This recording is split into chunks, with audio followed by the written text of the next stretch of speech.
You're tuned in to the Mind of an Entrepreneur show with your host, myself, Sajdah Wendy Muhammad. I am a multi-million-dollar business developer. I have developed business and real estate around the world, and I want to share with you my mental strategies, my technical strategies, and how I made it in the world of business. So I don't teach theory. I tell you about my life and introduce you to people who can also share with you what they've done to become successful. This is a practical show. This ain't a theory show. You don't want to miss it. So stay tuned.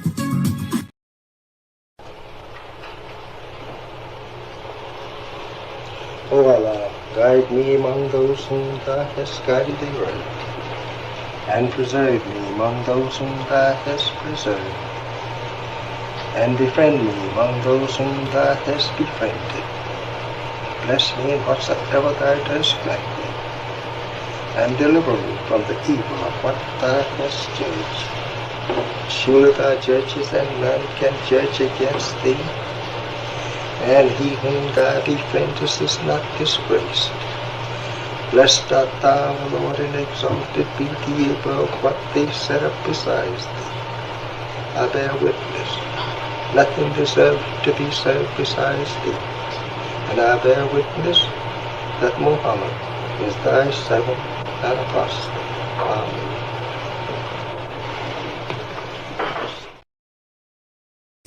Greetings, conscious entrepreneurs.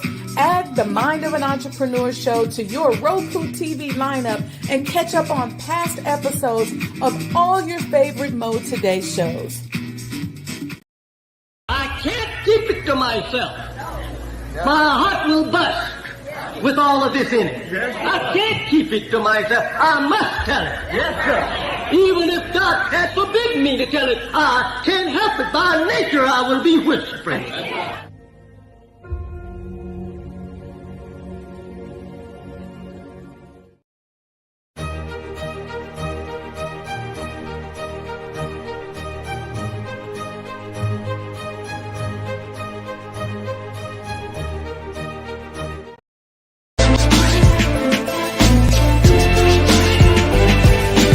You belong to yourself.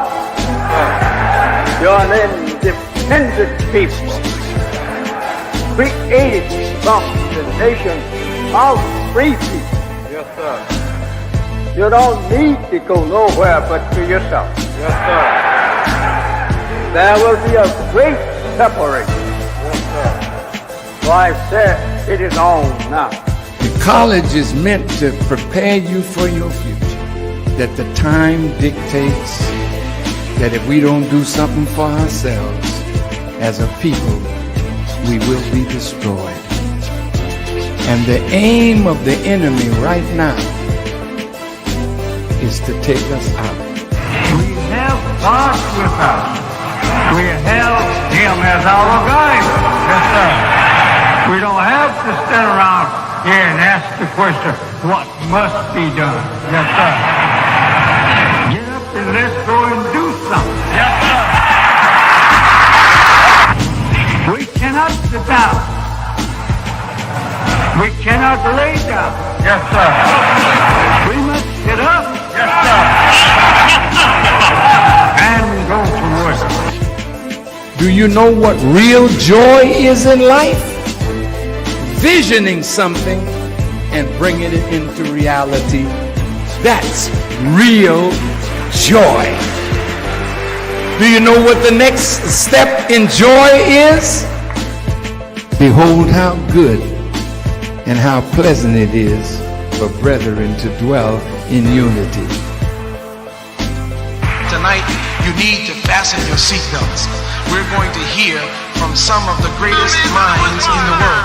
I don't know about you, but I'm tired of trusting our future and the future of our children into the hands of those who don't love us. I believe we need to revitalize black leadership. Assalamu alaikum. I am Sister Sajdah Muhammad, and I am your host. You are tuned in to the Mind of an Entrepreneur show. Ramadan Mubarak. I am wishing everyone who is fasting a blessed fast. I'm so excited about tonight's show. And I'm going to do this. I'm going to extend my fast for this 45 minutes or an hour, just so you all can meet this incredible guest that we have with us tonight. Sit back, relax. It's about to be sundown for many of you all. You can grab you some water. And I'm going to show a quick commercial, and we'll be right back with our guest.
Y'all like that vibe?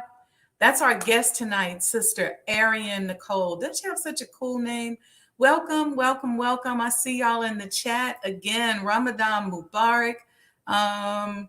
Here in Chicago, it looks like we got about 13 minutes, and y'all can get y'all some water. I'm going to sacrifice and extend my fast just for y'all. So peace and blessings to everyone. Welcome, welcome. Our sister, my show coordinator, Sister Rahima, told me about her. She knows I'm a music buff, and I love music. Music has been such a big part of my life, and we'll talk about that. Y'all learn some things about my music background when I had Brother Hashim on, and we're sharing our DMX stories. But tonight's guest, she's just got a smooth, cool vibe. She's got something you can groove to. You can just put it on your player and just let it flow. You can work to it. You can clean up with it. She's just got it. And so we're gonna have a good conversation with her tonight. Let me bring my sister in here, Sister Arian Nicole. Assalamu alaikum. Wa alaikum salam. Can you turn your volume up just a little bit for me? Sure. Okay. Is that a little better? Oh, yep. Okay. So welcome to the Mind of an Entrepreneur show. This is our series where we highlight Black Muslim businesses, Muslims that are doing stuff, because, I spent so much time in corporate and people are always asking me, well, what are the Muslims doing? Y'all don't have no business. I was like, are you kidding me?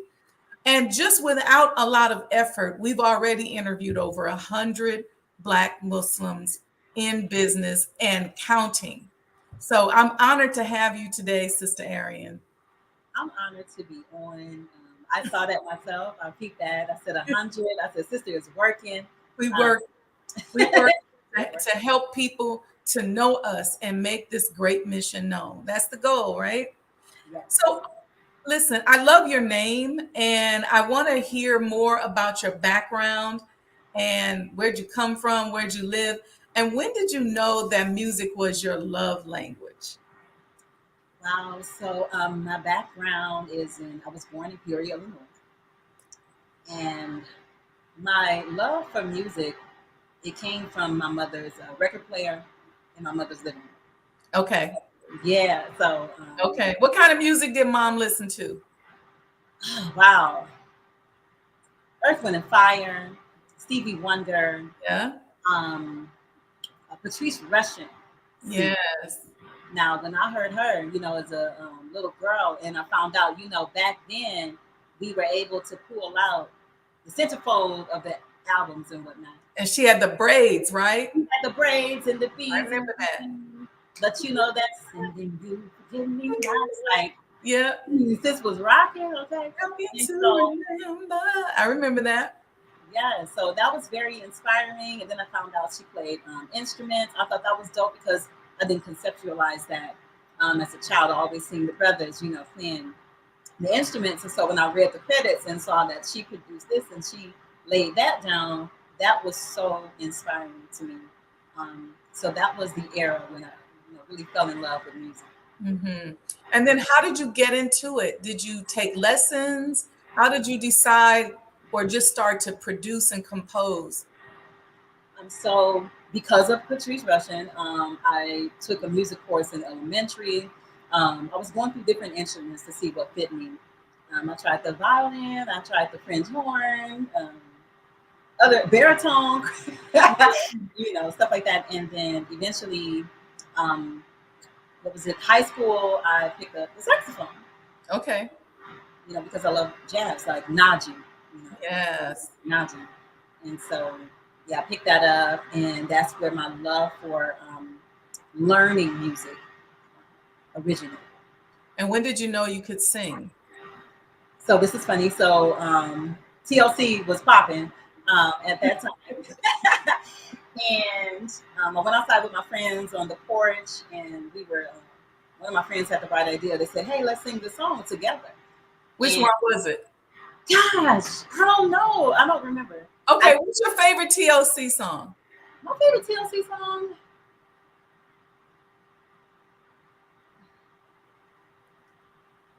I don't know. I just love them. Creek, Waterfalls. Waterfalls is, I love that. I love it. Mm-hmm. I would say I have a collection of favorites from them, but I do like yeah. T-Boz's voice. She was so unique. Yeah, you're alto, right? I can hear that. Yes. Mm-hmm. I can see that. So, okay, so your friends was like, let's sing some TLC. So, and then we started singing the song, and I put my finger in my ear, like, am I hearing this right? Because I had a tone. And so I said, I'm gonna be right back, y'all. So I went in the house, I started jumping up and down screaming, like, I can sing. That's when I found out. That's so funny. So you call yourself a cultural activator. Tell me what that means. So, at first I was leaning towards activist because I'm involved in activism within the arts. Mm-hmm. And that's, of course, due to the inspiration from the Honorable Minister Louis Farrakhan and us, establishing a nation, and Ministry of Arts and Culture. And so I was always, a cultural activist, right? Because we want to go against the grain spark. But being an activator to me means that, I activate us or help us to take on our assignment with our gifts. The culture, yeah, you're activating the culture. That, the culture, our culture is so important. And I know through the development of the Honorable Elijah Muhammad House, I'm really focused on the arts and the culture, as well as business and history. But the arts is important because the arts is so critical in terms of moving a culture forward and helping people to just gain access to a culture. I mean, they can hear a song from you and say, you know what, I think I want to learn more.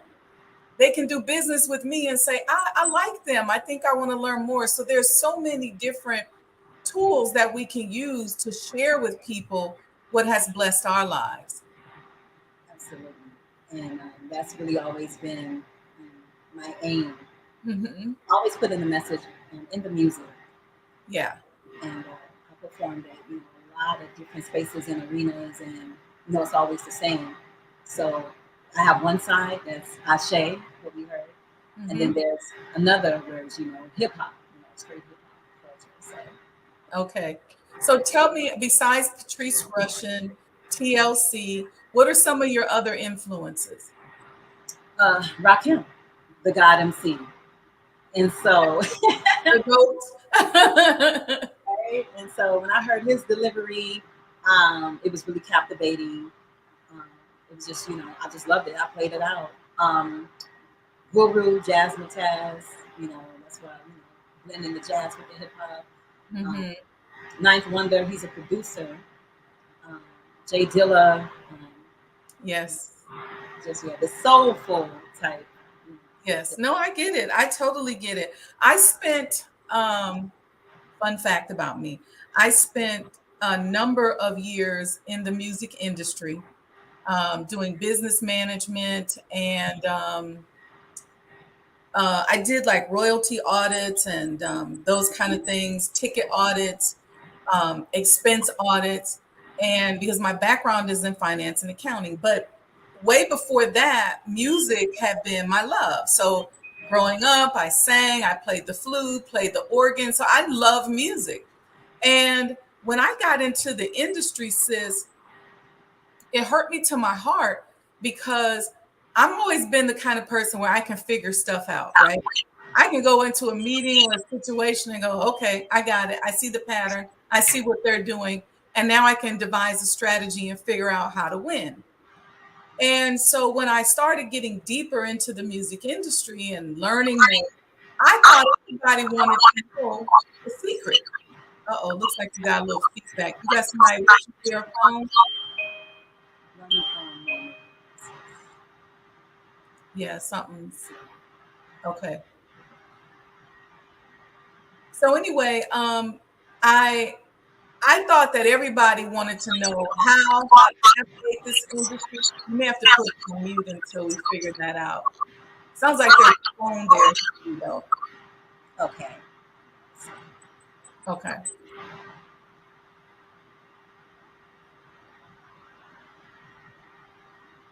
Okay, we should be good. Can you hear me? Yep. Okay. So, well, so it's still echoing more.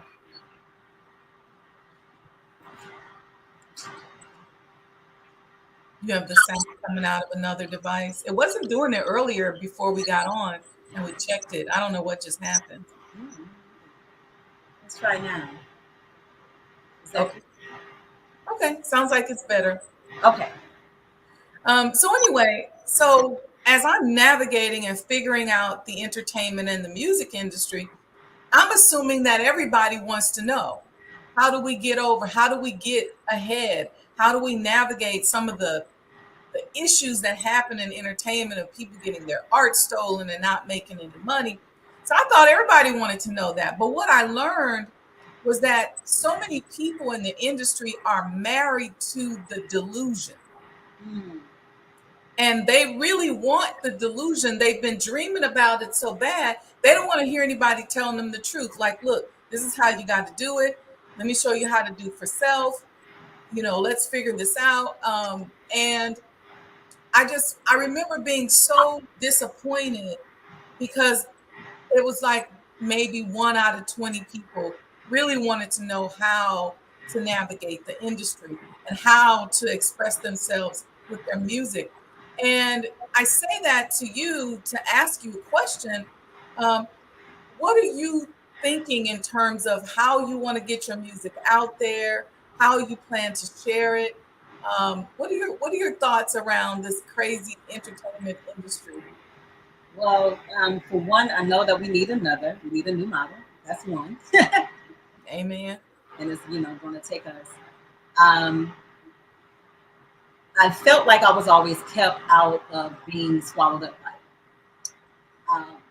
And so it's definitely been an uphill road.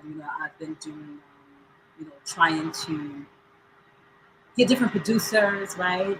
You're not speaking the same language. Mm-hmm. Also, there was someone who presented me a contract where they wanted 50% of everything I ever touched. Very common. Fame, all of that kind of stuff. And so, only recently, I started thinking, myself and, my husband, we're out here in Phoenix, Arizona, doing the ministries. And particularly in the Ministry of Arts and Culture is what I work in. Mm-hmm. And we established a monthly series. And to me, the magic is within creating your own audience.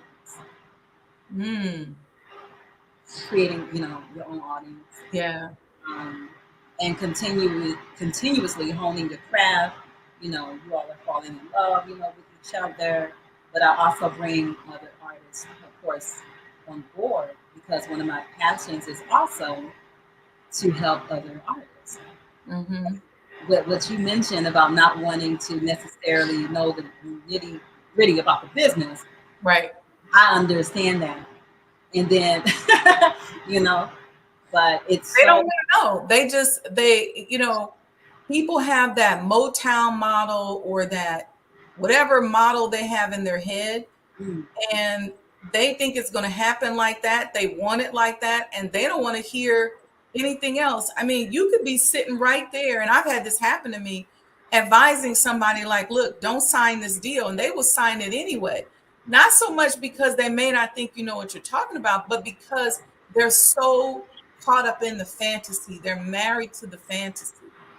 And that's the technology, in my opinion, that exists, some of it, in the entertainment industry, because people are so caught up. And then on our side, when we hear the music, we feel like we know these people, they're our friends, and so it all leads and lends to that fantastical fantasy relationship that we have with it. And so I was listening to you, and I said, I want to make sure that, and I don't know if you got anything up on Spotify or iCloud, and if you do, I want to make sure everybody goes and downloads it, because I believe that today, until you get so big, you can absolutely do it yourself. It's really just marketing and promotions and word of mouth. We're not usually talking about big albums like back in the Patrice Rushen days. You're talking about 1 and 2 songs. You can do it yourself. And I would also even say to you, sis, that you don't need a manager right now. Because I tell you one thing that happens, and I'm sorry I just want to break this down to you because I don't want you to fall into these traps. What happens when people are managers, let's say you sign a deal with me and I'm your manager and I get 10%. Okay. And somebody might go, okay, that's reasonable. But 10% is not a lot of money for a manager who really is working. And so what happens is you're working with this person, you're working with them day in, day out, you're doing all this stuff. Let's say you work with them for a whole year, and by the end of the year, they get a check for $100,000 and you get 10%. Well, a lot of times the managers are like, well, that ain't right. That's why they end up taking advantage of the artists, because they take the money. They feel like they deserve more. And I always suggest to people, become a partner with that person and say, hey, let's go out and get some venues. We're new, we're all starting. Let's do business together. And then we can have an equitable distribution and we'll all be building a brand, and it just makes it better. But I just think that's such a wonky relationship until a person gets really big. Now, if you're Jay-Z and Beyonce, then yes, they definitely need a manager. And there's some steps before that where you would need a manager. But at this early stage in the game, grind it out, sis. Have your hands in every piece of the puzzle and the pie between you and your husband, and just figure it out. I love what you all are doing with the arts and culture.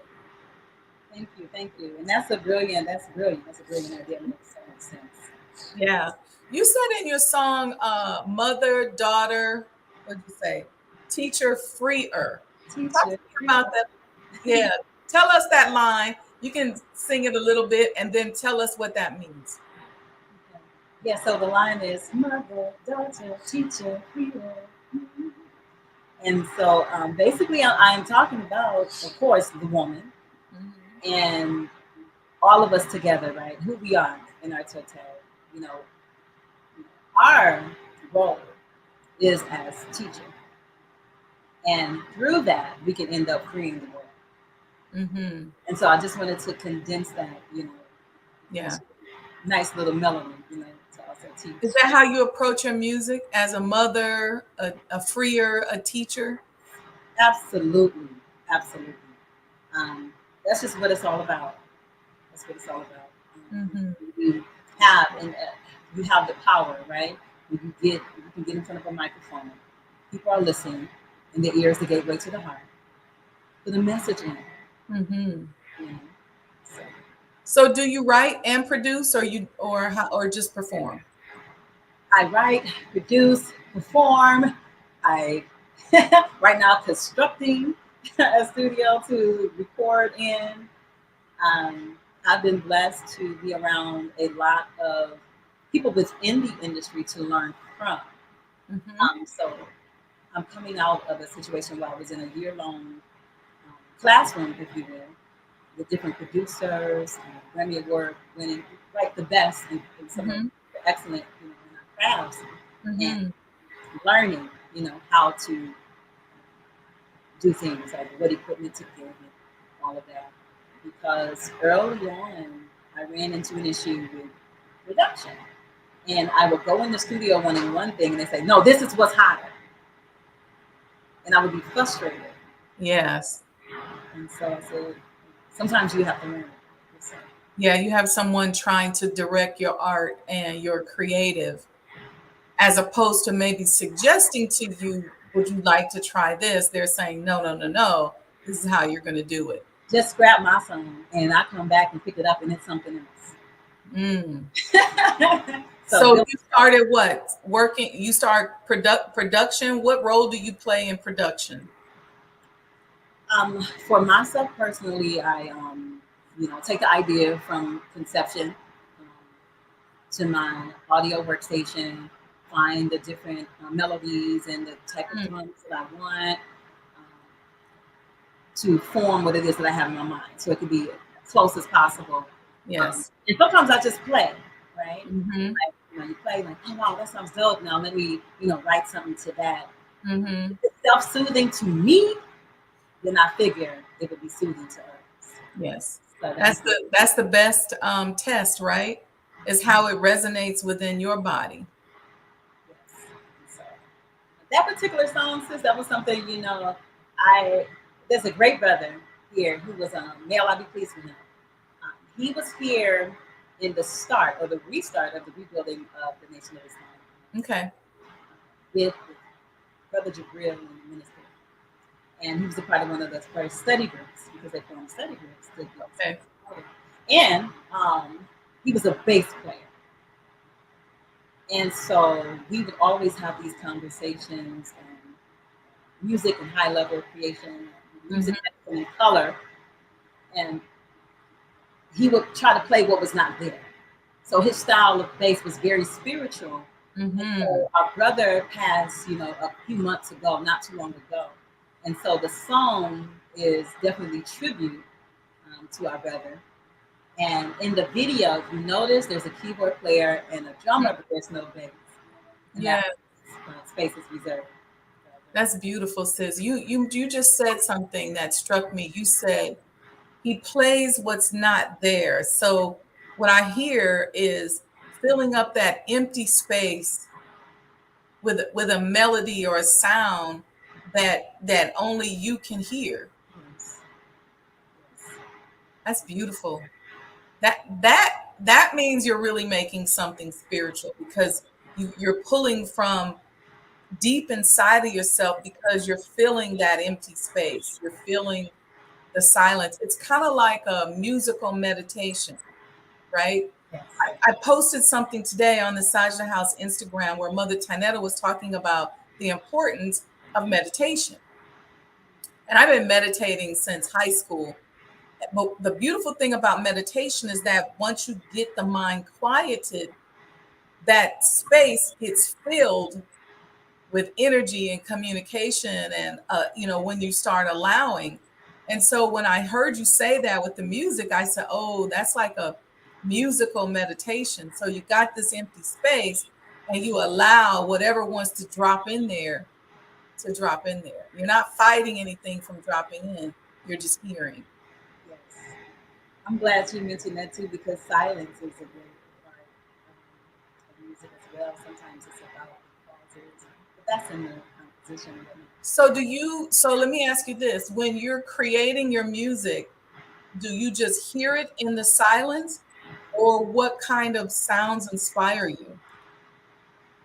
Strings was a major inspiration for me. Okay.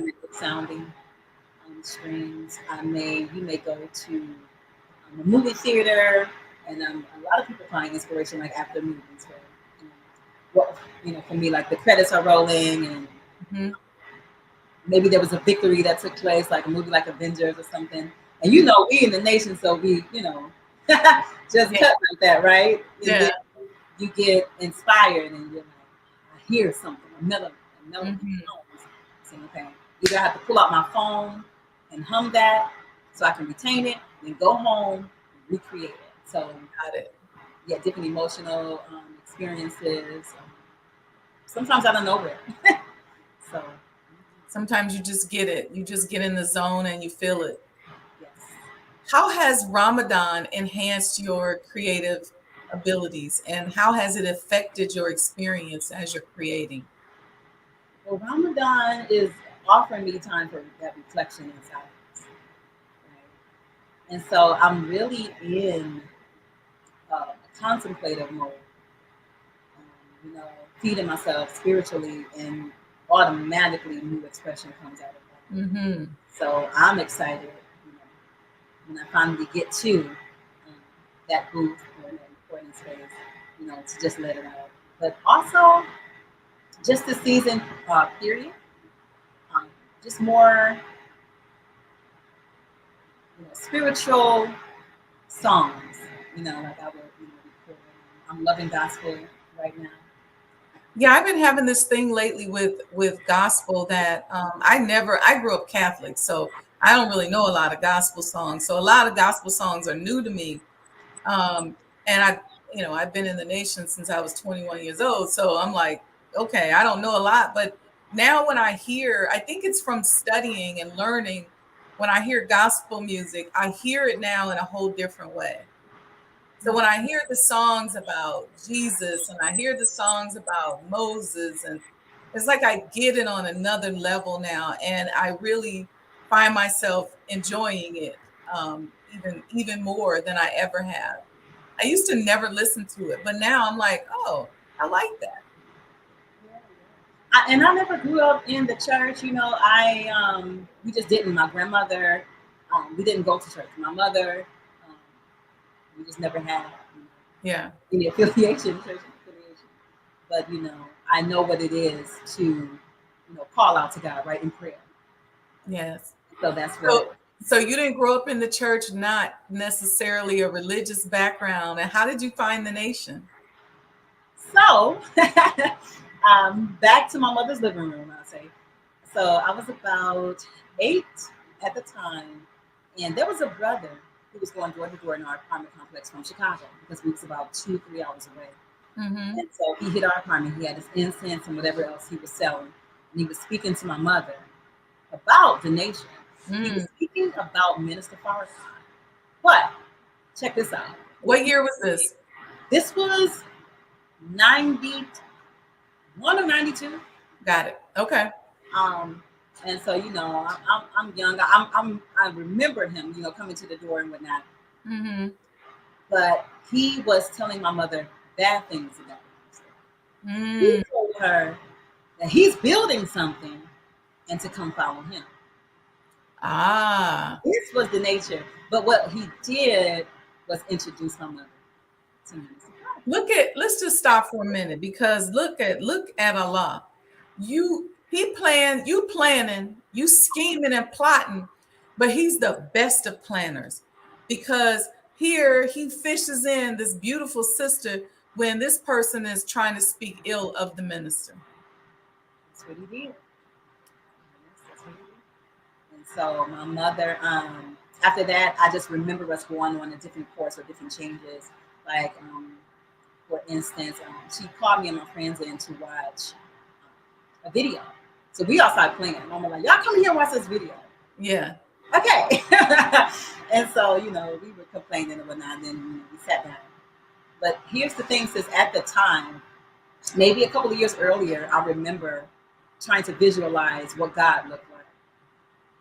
And I wanted to know who he was. I wanted to know who he was as a man.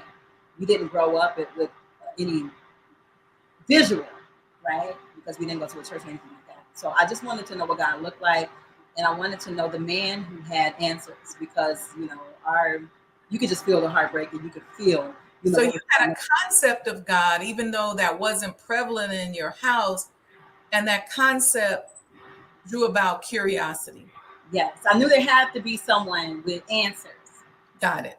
And so I would kind of, try to visualize what he would look like and who he was. I wanted to meet him. Said, if there's a man that has the answers, Why aren't we trying to meet them? That was my purpose.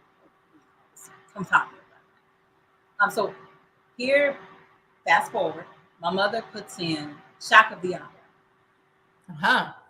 And Shock of the Hour. Oh yeah. somewhere on the tape, I remember someone saying, "Are you ready to hear from or see or something God in person today?" And my antenna went up. I said, "Oh my God, God is getting ready to come out on stage, right?" So I'm like, "Oh my God!" And so, I'm just listening. But overall, over time, I'm just feeling the energy. I'm seeing our people cheering. I'm feeling like victory is present. It's a whole different reality than what was presented in my surroundings. And I said, when I grow up, I'm getting with them because they know who God is. He's with those people. And so I made that, decision in my mind. So you came in by yourself or your My mom? mother, no, my mother was, undergoing, the Yeah. process of understanding, what it was. And by her introducing me to that tape, that made me say, oh, I'm with it. Good one. That's a good one. She picked a good one. It's a good one. It's a good one. Listen, I came in 1990. Okay. So I may very well even know your mother, but listen, that's a good one. If she picked that one, you're gonna make me go back and listen to that maybe tomorrow morning. That one is something. So So I sis, took that off from my mom. yeah, shout out to your mom. Thank you. So before we go, and I know everybody got to go eat and drink, and I'm sacrificing. My voice is going away, probably just because I know I could be drinking something. It's psychological. Yes, ma'am. Tell us what you have out there, where we can go and download it. Is there a website, or do we just go to Spotify or something? So you can come directly to me, musicisalive.net. And Music is alive. Ooh, you got to explain that. so that, Explain that. I always understood.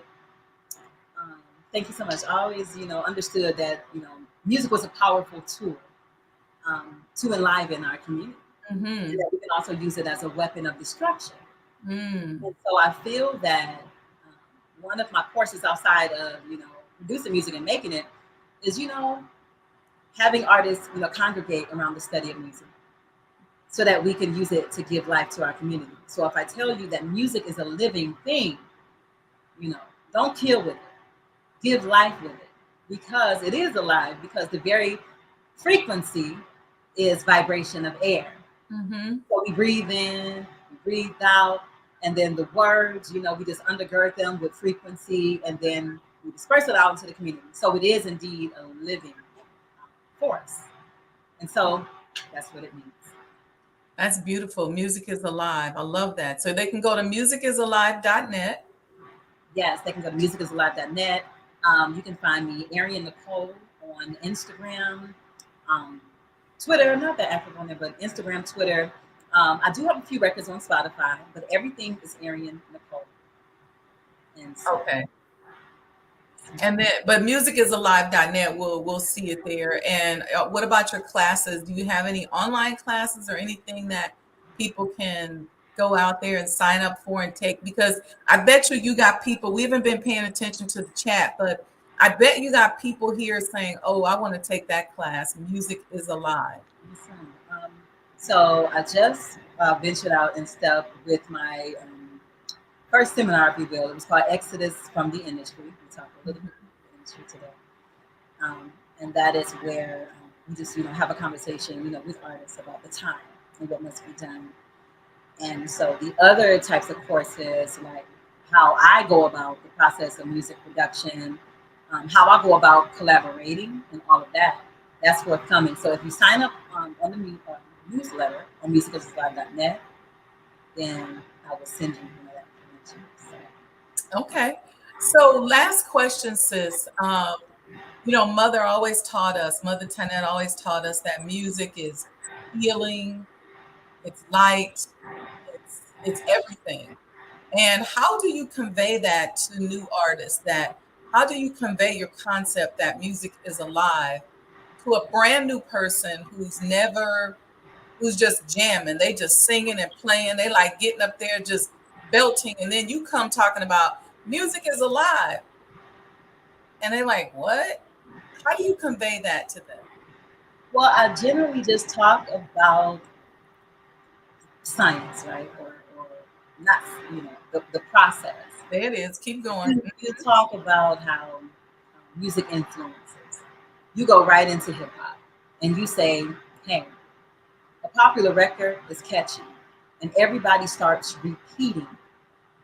It's repetition. Mm-hmm. And before you know it, they start behaving in the manner of the record. There was a brother who just posted. He said, I can tell almost what records you listen to by the way you're behaving in different areas. And so I explained this to a group of high school students, and a young sister came to me. She said, I will never look at music the same. I go back and say, look, these records are crafted for you. It's marketing, just like McDonald's. Say, I want this type of product from you, and you can, present it, right? Because I'm trying to sell something. Mm-hmm. So I said, instead of selling death, right? Sell something that will actually help your culture. Mm-hmm. I said, because you are a culture creator now once you step into the arena of producing music. Now you have the power to be a creator and not just a consumer. And with that, she said, oh my God, I didn't think of it that way. Mm-hmm. I have the power to implement an idea into society, and that's the way it's done. And so that's beautiful. That is so beautiful. It reminds me of, I was studying a lecture today from the minister. It was 1982, Savior's Day. And he talked about how everything in creation has a duty or an obligation. So when Allah creates us, we have a purpose, we're a created thing, but we have a duty and an obligation. And so you made me think of that when you talked about the music, because if you have this talent, you're musically inclined, you have a duty and an obligation. And so I think your teaching that is so beautiful. So thank you for that. Yes, ma'am. Any last words you want to share? I'm going to go through the chat here, but I want to give you a chance to share any last words. Well, it's actually about you, because when I saw what you did with the Honorable Elijah Muhammad's home, I said, and I'm coming on her show, and so, it's powerful, and it just means so much, to our nation and to, the nation of righteousness. And I honor you for that. And I just, so thank you so much. And I honor you and everyone else. That's why it's so important. I saw Brother Talib from Muhammad University today posting a photo that he had taken and gifted one of the young FOI soldiers. I don't know if you saw that. And it just touched my heart. And I cried, because I said, this is why our history matters. This is why our history matters, because we have to stop allowing somebody else to own and monetize our history. Same thing with our art, our music. This is something, and Prince used to always say this, it comes from us. I created it. I tuned into the universe and obeyed and put these sounds out. Yes. Nobody else should own that. Should you get a fee for helping me to distribute it or put it out there to the world? Absolutely. But should you own it? No. So I love this type of conversation, my sister. If there's one more thing I would say is we are in our third year of an annual hip hop festival out here in Phoenix. Really? I never knew nothing about this. Tell me about it. So what I did was I said just exactly what you're saying. We need to own our narrative, right? So every year, August 11th, we got a local artist. We own a 50% owners of a bookstore called Grassroots Bookstore. Mm-hmm. And so we do it right, in the parking lot, kind of like block party style. Mm-hmm. Everything. We're in a nice location for it. And yeah, so, we bring the youth. Would you invite me? I would love to come. Okay, yes, absolutely. Absolutely. No, I would love that. I love festivals and talent shows and things like that. That's one of my favorite things to do. Um, I love it. So thank you very much. Let's see what we got going on in the chat, just real quick, just so you can feel this love. Let's start up here. Okay, so we already seen Sister Aletha says, Assalamu alaikum, Ramadan Mubarak, peace to everyone in the room. Sister Cynthia gives you the greetings and says Ramadan Kareem. Brother Robert 11X Minor says Ramadan Mubarak. Sandra D says Assalamu alaikum, Sister Sajdah and family, Ramadan Mubarak. Brother Juan Carlos gives us the greetings of Assalamu alaikum. That's Slate Stone. Brother Robert says he's loving this conversation, so he's like you. I'm doing this, sis, because I want you to, you're in an industry and you're in a space where you have to go to a vibration of vulnerability in order to create. And sometimes when you're in that vulnerable creative space, you can get insecure. And so when you have people expressing and showing you love, this is why I say it, sis. I'm a business consultant and I'm doing the house, but music is my love language. And as an artist, that's how I do business. As an artist, as a musician, that's how I flow when I'm building whatever, whether it's the hospital, it's all through music. And I'm not listening to music all the time. I'm very careful about vibrations. But what I also understand is that when you're creating, if you don't give your all to the point where you feel vulnerable and you get to that insecure space, then you're not really creating. But the other side of that is that you have to know that there's love out there and be able to feed off of that love. So that's why I'm sharing. I want you to feel this. Sandra D says, never been a gospel person either, but I love me some Mary Mary. Yeah. Sister Aletha had turned me on to Aretha Franklin's gospel music, like Mary, Don't You Weep, and Martha, Don't You Moan. I love that. So she's saying beautiful testimony. Sister Bridget said, I walked out the church, a choir girl, into the NOI. Now I have a greater love for gospel music because I really know who these men are, I was, and am singing about. I used to read the hymnals with my grandmother, and I remember going, wait, I understand this. I get this. Hosanna and all that. I got it. I didn't understand it as a child. Yep. So we're repeating. Everybody's got your website in here. Sister Cynthia says she's in love. She's enjoying it. Sister Bridget is enjoying it. So you got some love, sis. So keep creating. Keep going. Look at this. Hey. I didn't know that. Love.